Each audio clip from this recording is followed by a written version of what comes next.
What are we doing today, Dimitri? Look at this, Stevie. We have a 2015 Ford Abomination. Ford Abomination Transit. Oh, this one's a 250. 250. Good to notice things. Gonna remove the rotors. If you don't know how to take the caliper off, you shouldn't bother trying to remove the motor. Now, this is Ford's new design on the rear wheel drive rotor hubs.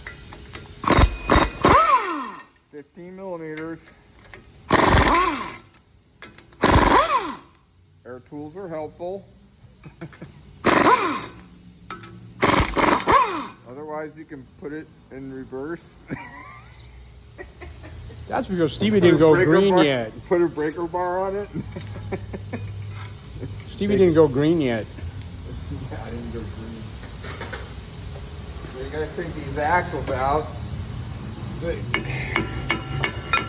a rubber seal on this flange that keeps the gear oil from coming out.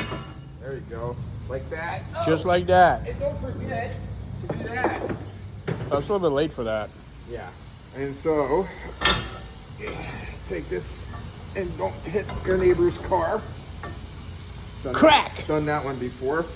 Now, here's the funny part. This is like a little puzzle wheel. Just like Legos. Like Legos. Yeah, this is Rotate what you and were clock trained the to rotor. do. And you gotta make the square peg go in the round hole. Slide the rotor off. And to install, reverse procedure. Thanks for watching. Don't forget to subscribe.